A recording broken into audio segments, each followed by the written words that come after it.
Hey, how's it going? In this video, we're going to be going through some of the basic operation and the sequencer of the Ensoniq VFX SD.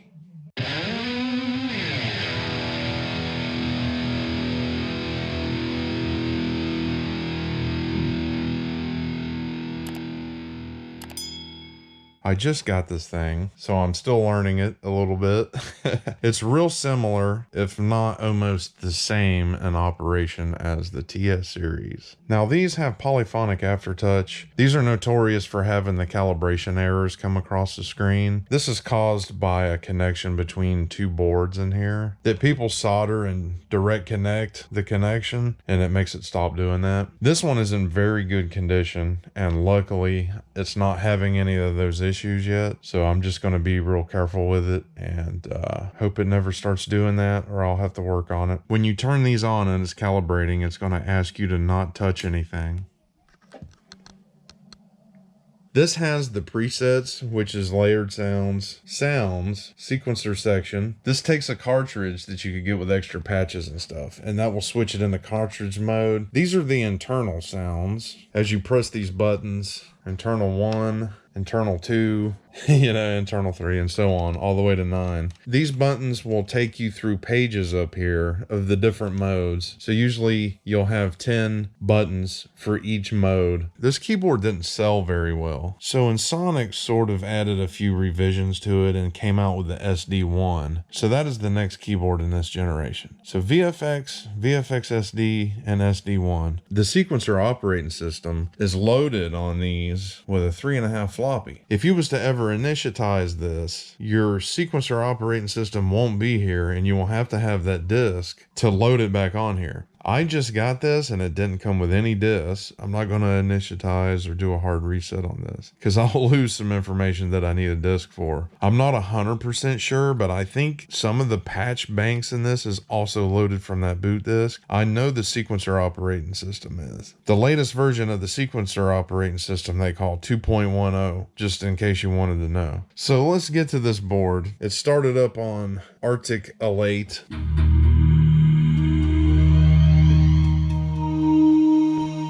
Once again, I'm one-handed on this again. Preset mode is the layered sounds. I don't know how to use this mode yet. I think some stuff may have been saved on it incorrectly. Meat kit. What in the world? I'm not going to go in depth with all of this stuff here because honestly, I don't know how to use a lot of this, honestly, with the LFO envelopes. This is stuff I'm going to mess with later, but let's go through the sequencer, all right? I already started one called Hank 1. I think Hank 2. So let's go to a blank. Create new song or sequence. Let's press sequence. You can name it. I'm just going to leave it as sequence 3, but you can cursor left or right and move the data. You see how it's changing this? We'll call it mequence.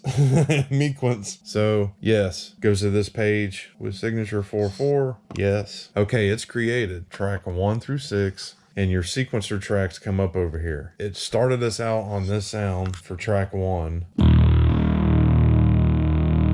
We want to change that sound, so you go to replace program, and it brings us temporarily into this sound mode. We're not in sound mode, but it brings us over here to sound, so we can select the sound we want. Let's go to page 5. There was something here called a MIDI kit that was real 80s sounding.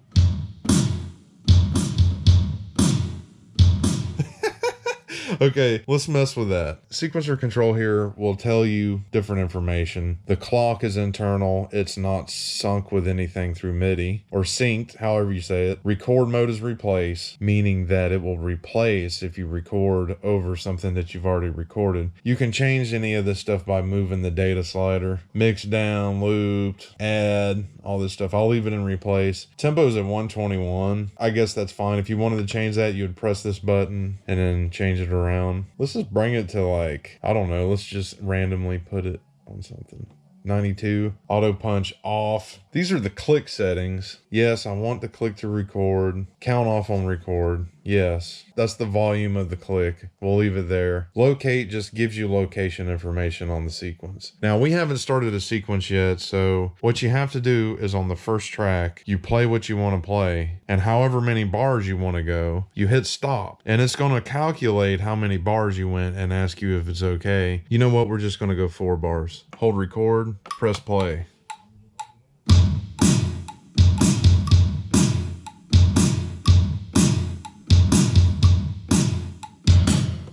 Keep first track, 4 bars. Yes. So now everything you record after this, it's going to be a 4-bar loop. Go back over here to tracks 1 through 6 coming up here. We're going to start track 2. It's going to give us MIDI kit again because we just came from MIDI kit. Usually whatever patch you're on, when you start a new undefined track, it'll just bring your patch over to that. We'll stay on MIDI kit because I want to put some kind of hi-hat on it. Hold record, play.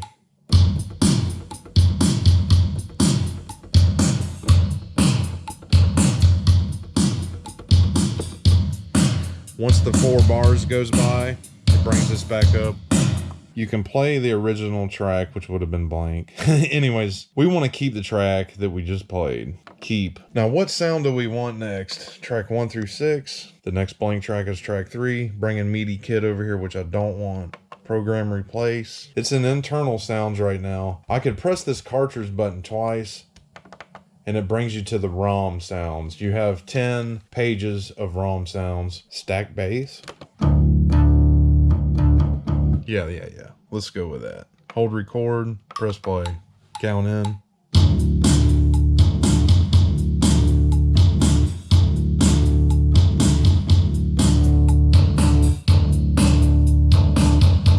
Keep that track. Sequencer tracks 1 through 6. Track 4. Let's go with smooth strings. Hold record, press play. Here's the count in.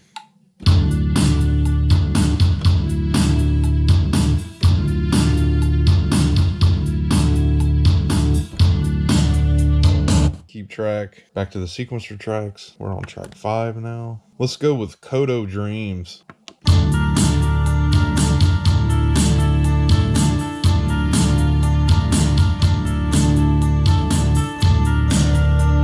Let's keep that track. All right, just for the sake of video time, let's just do one more track. Now, as you can see, you can do 12 tracks here. This is 7 through 12, 1 through 6. Let's just do one more track for you. We'll do 1 through 6 page. Undefined. Replace program.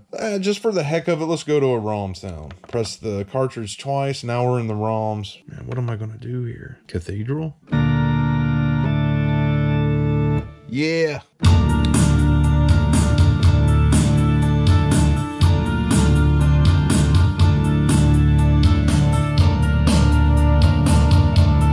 We're gonna keep that track, man. Now, just like the TS series, let's go over here to tracks 1 through 6. Press it to select. Press 1 through 6 again. It brings you over here to volume. When a part's selected and you press it again, it mutes it. Press it again to unmute it. If you double click it fast, it solos that part. For right now, I want to play this sequence and bring all of the parts down with this data slider and just mix it. I do this in all of my videos. But if it's your first time watching my videos, I'm explaining it again. Hit play.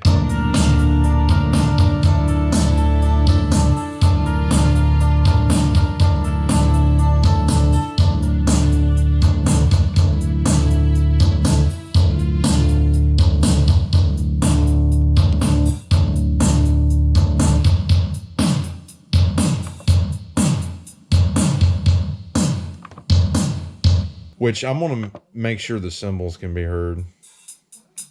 So those are going to be jacked all the way up.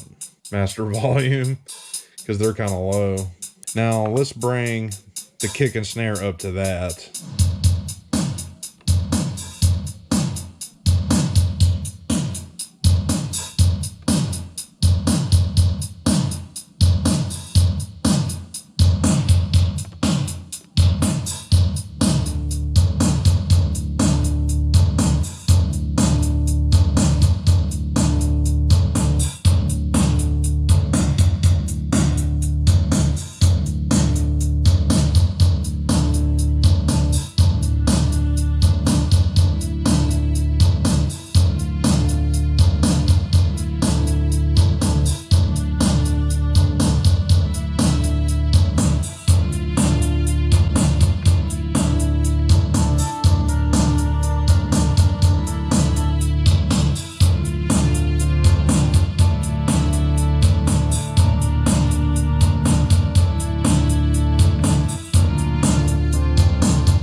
If that doesn't sound like 1989, I don't know what does. I'm gonna open the lid on this VFX just to see what's underneath it. This takes Allen screws, so I have an Allen wrench here. I don't know what size it is, but just know you'll need an Allen wrench. And there's 4 screws here on the top. This one should actually open like a hood. It's not like the TS series.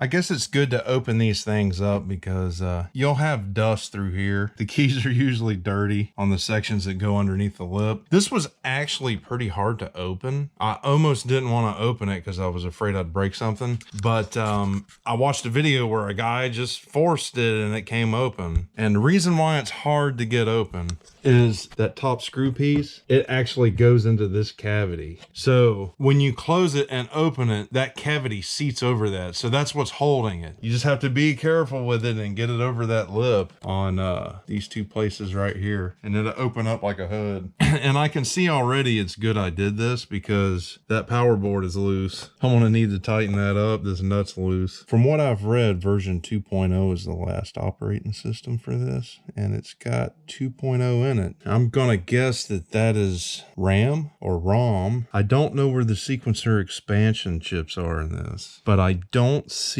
any blank plugins. So it might have the sequencer expansion in it. The only way to tell would be to get underneath these keys, probably. Yeah, there's no way to see under there. I'm gonna tighten this and blow some dust out of it, and I'll be right back.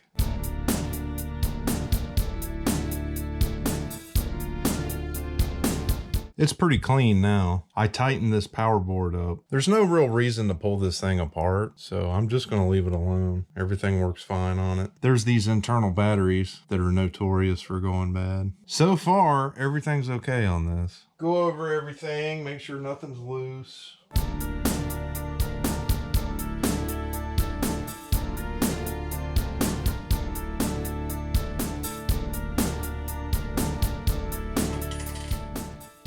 Well, thank you for checking out my VFX SD video, guys, and I'll see you later.